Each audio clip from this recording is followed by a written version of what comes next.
Assalamualaikum warahmatullahi wabarakatuh. Selamat datang kembali di channel cerita horor Bendy Story. Terdengar dari kejauhan suara deru sepeda motor tua menembus gelapnya malam, memecah kesunyian malam. Semakin lama suara deru motor tersebut semakin terdengar jelas. Tampak dari kejauhan seorang pemuda mengendarai sepeda motor tua berwarna hitam. Saat itu udara terasa sangat dingin menusuk tulang. Suara-suara binatang malam mulai putar dengar bersaut-sautan mengiringi malam itu. Tiba-tiba terdengar suara petir menggelegar dan udara berhembus semakin dingin. Dan tak lama kemudian air hujan pun turun membasahi bumi.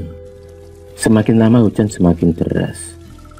Andi, nama pemuda yang tengah menaiki sepeda motor itu, kemudian memacu sepeda motornya dengan kencang agar tidak kehujanan. Andi berharap ada rumah yang bisa disinggahi untuk berteduh. Dari kejauhan, Andi melihat samar-samar terlihat sebuah rumah yang masih menyala lampu terasnya. Dengan hati yang agak tenang, Andi menuju ke rumah tersebut. Dalam hati ia pun bersyukur ada rumah yang masih bisa untuk disinggahi. Tak lama kemudian sampailah Andi di depan rumah yang berwarna putih tersebut. Andi pun membelokkan motornya masuk ke dalam halaman rumah tersebut.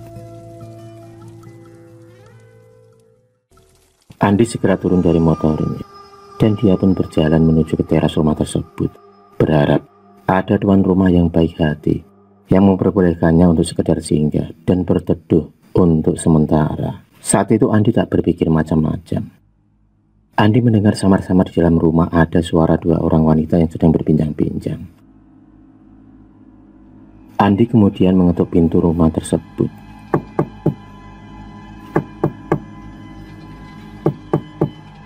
Permisi. Tak lama kemudian pintu pun terbuka dari dalam. Dan betapa kagetnya Andi saat ia melihat seorang wanita cantik berdiri di hadapannya. Ia pun tertegun dan tak menyangka malam itu ia akan bertemu dengan seorang wanita cantik dalam perjalanannya. Andi hanya bisa menelan air liurnya. Wanita cantik itu kemudian mempersilahkan Andi untuk masuk ke dalam rumahnya. Tanpa pikir panjang lagi, tanpa basa-basa lagi, Andi segera masuk ke dalam rumah tersebut. Pandangan mata Andi tak pernah lepas dari sosok wanita tersebut. Dalam benaknya, baru kali ini ia bertemu dengan sosok wanita yang begitu sempurna kecantikannya, yang belum pernah ia temui dan jumpai sebelumnya.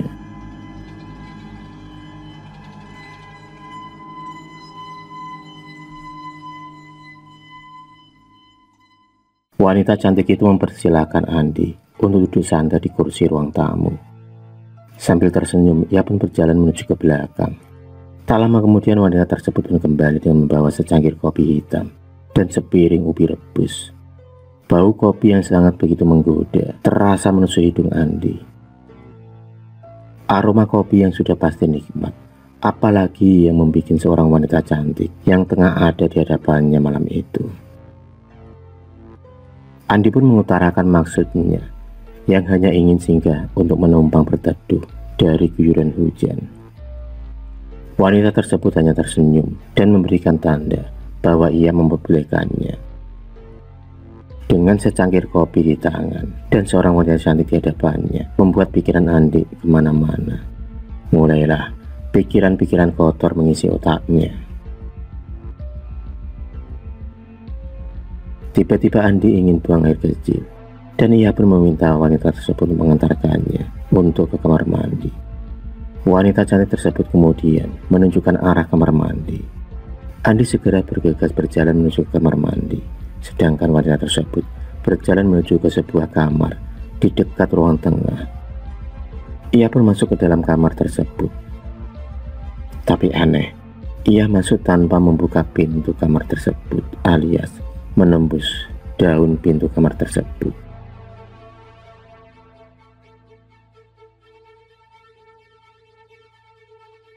Andi yang telah selesai ritual di kamar mandi, dengan enteng dan lega, ia pun berjalan meninggalkan kamar mandi. Selangkah demi selangkah ia berjalan ke depan, hingga tiba di ruang tengah. Ia melihat sebuah pintu yang terbuka separuh. Ia pun penasaran siapa yang ada di kamar tersebut. Dengan pelan, ia pun melangkah dan mendekati pintu kamar tersebut. Alangkah terkejutnya Andi dan tak menyangka ia melihat wanita pemilik rumah tersebut tengah bersandar di atas ranjang yang berspray putih dengan memakai baju tidur yang sangat tipis hingga lekuk tubuhnya jelas terlihat sangat menggoda. Rambut yang terurai panjang, wajah yang sangat cantik dan bodi yang aduhai membuat mata Andi tak berkedip memandangnya.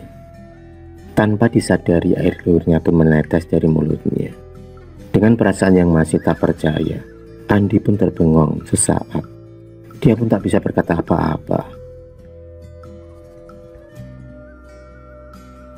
Tiba-tiba saja wanita cantik tersebut melambaikan tangannya, memberikan isyarat kepada Andi agar Andi segera masuk ke dalam kamarnya. Sebuah ajakan dan penawaran yang sulit untuk ditolak.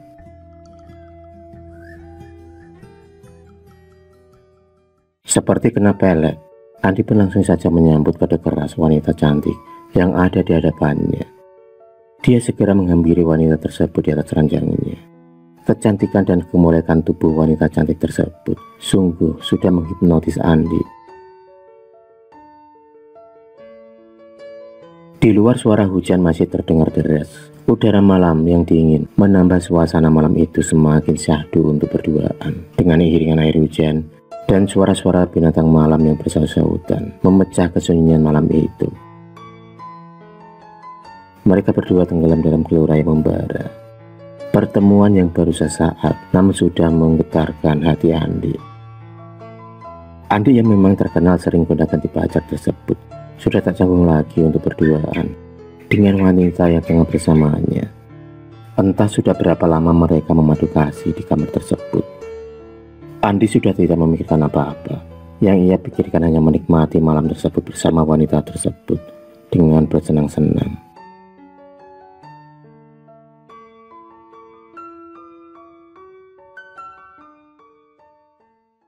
Sekitar jam 12 malam, akhirnya Andi tertidur pulas. Dan dia pun bermimpi bersama dengan wanita cantik pemilik rumah tersebut. Dalam mimpinya, wanita tersebut mengajak Andi berjalan, menyusuri jalan yang sangat gelap dan penuh kabut, hingga sulit baginya untuk melihat apa yang ada di depannya. Yang tampak hanyalah kabut hitam pekat yang gelap. Tiba-tiba Andi tersentak terbangun dari mimpinya, saat seolah ia merasakan ada jemari berkuku tajam menempel di lehernya, serta bau amis darah dan bau busuk bangkai yang menyengat menusuk hidungnya. Saat membuka mata itulah Andi sangat kaget karena tepat di sampingnya, di hadapannya, tergeliat sosok tubuh mayat yang sudah membusuk penuh belatung. Seketika itu juga Andi meloncat dan meninggalkan kamar tersebut. Dia pun berlari sekencang-kencangnya tanpa menoleh ke arah belakang lagi.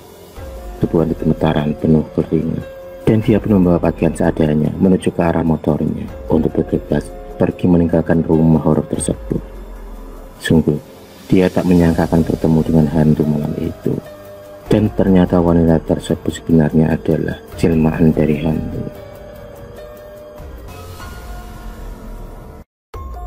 Andi pun menaiki motornya dengan kencang.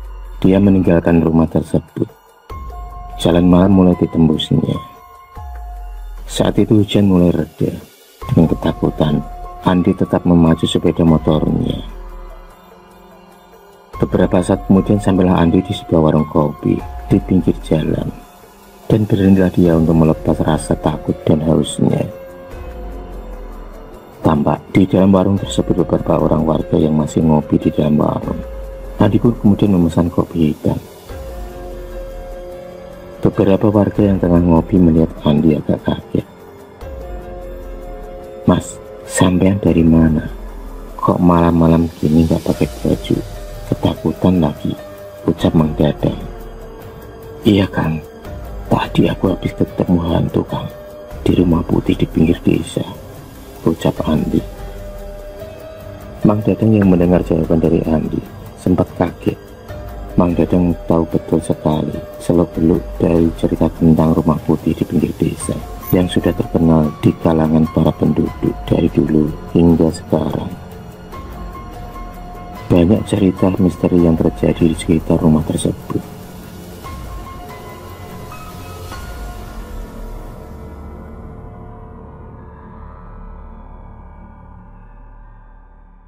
"Oh, pantas kamu terlihat ketakutan," ucap Mang Dadang. Andi pun kaget dan ia balik bertanya penasaran kepada Mang Dadang atas jawaban dari Mang Dadang. Karena sepertinya Mang Dadang tahu betul dengan rumah putih di pinggir desa. Andi kemudian bertanya kepada Mang Dadang tentang rumah putih yang baru saja ia singgahi. Mang Dadang kemudian menceritakan, sudah banyak orang yang pernah dihantui dan diganggu oleh hantu-hantu penghuni rumah tersebut. Rata-rata mereka menjelma menjadi seorang wanita cantik yang seksi dan selalu menggoda para pengguna jalan yang lewat di depan rumah putih tersebut. Rata-rata yang pernah diganggu adalah kaum laki-laki. Sering juga orang melihat penampakan sosok nenek tua di sekitaran rumah putih tersebut. Biasanya nenek tua tersebut terlihat berjalan mondar-mandir di depan rumah. Usianya mungkin sudah sangat tua, itu terlihat dari keriput di seluruh tubuhnya.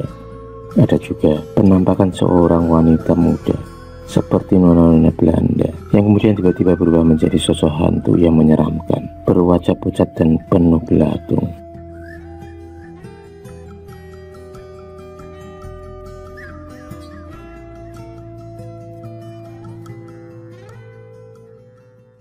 Mang Dadang kemudian menceritakan kisah tragedi yang sebenarnya yang terjadi di rumah putih tersebut.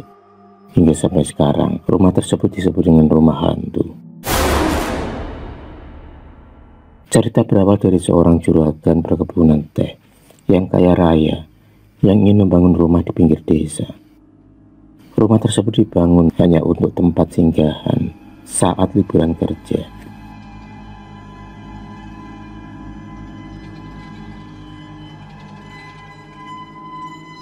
Proses pembuatan rumah itu sendiri menghabiskan dana yang sangat banyak dan beberapa kali menelan korban tewas saat proses pembangunan rumah tersebut.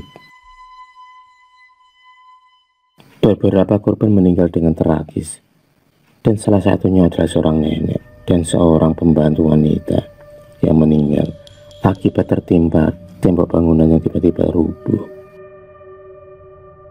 Setelah beberapa waktu kemudian, proses pembangunan rumah tersebut pun akhirnya selesai. Dan rumah tersebut akhirnya diberi cat berwarna putih semua. Rumah yang bergaya kolonial Belanda terlihat sangat mentereng dan mewah. Cat putih di seluruh tembok bangunan tersebut membuat rumah tersebut semakin elegan dan mewah.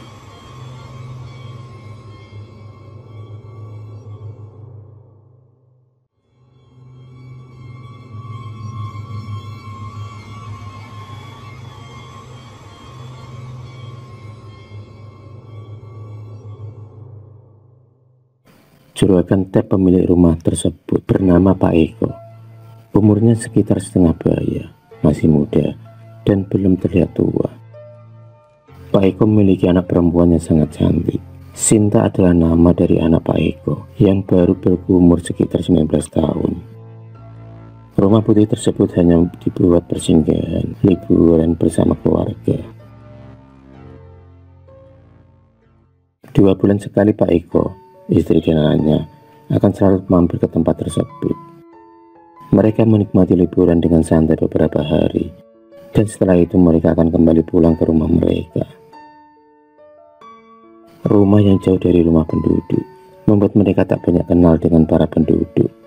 Hanya sebagian saja yang mereka kenal.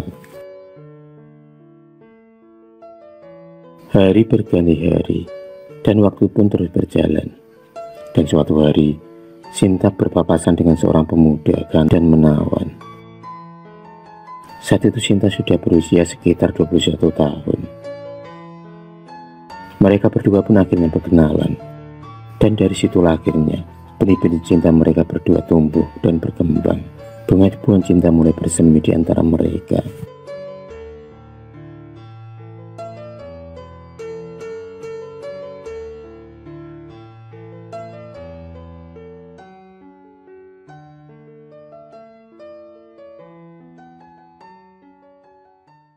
Setiap kali Sinta tinggal di rumah putih tersebut, di saat itu juga mereka berdua bertemu secara diam-diam tanpa sepengetahuan dari ayahnya. Hubungan cinta mereka berdua semakin erat. Sudah tak ada jarak di antara mereka, dan seperti dunia hanya milik mereka berdua. Terakhir suatu hari, Sinta tetap menginap di rumah putih tersebut. Ayah dan ibunya telah kembali pulang. Itu semua Sinta lakukan karena ada maksud tertentu. Ia berani tinggal sendirian di rumah tersebut. Hingga suatu malam Sinta melakukan hubungan yang terlarang. Dan kejadian itu berlanjut di hari-hari berikutnya. Cinta sudah membutakan mereka. Pemuda desa itu hanya sekedar memanfaatkan cinta Sinta. Ia mengandalkan ketampanannya untuk merayu gadis-gadis yang ditemuinya, termasuk dengan Sinta. Apalagi saat tahu kalau Sinta tengah hamil, hasil dari perbuatan mereka berdua. Sinta pun meminta pemuda desa itu untuk bertanggung jawab. Namun pemuda desa itu menolak permintaan dari Sinta. Karena dia ingin hidup bebas. Dia tak mau terikat dengan namanya pernikahan.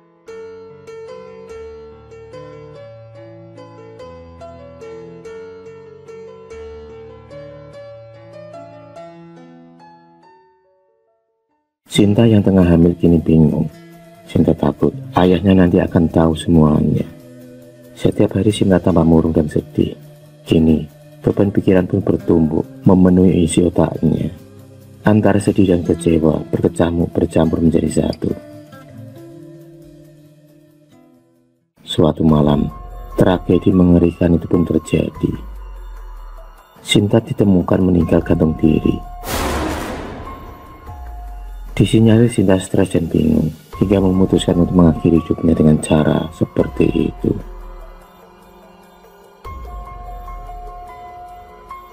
Penduduk desa dibuat gempar dengan kejadian malam itu. Sejak saat itulah rumah putih itu pun menjadi angker dan horor.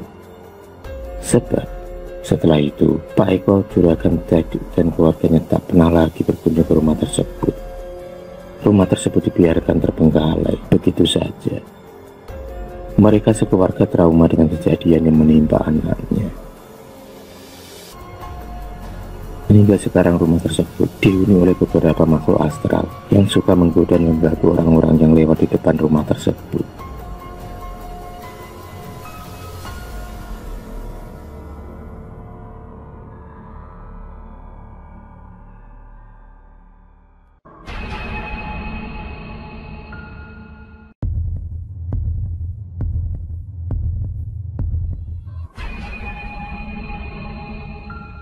Terima kasih sudah menonton video cerita bergambar ini. Klik subscribe untuk terus mendapatkan video-video cerita bergambar selanjutnya. Semangat berkarya.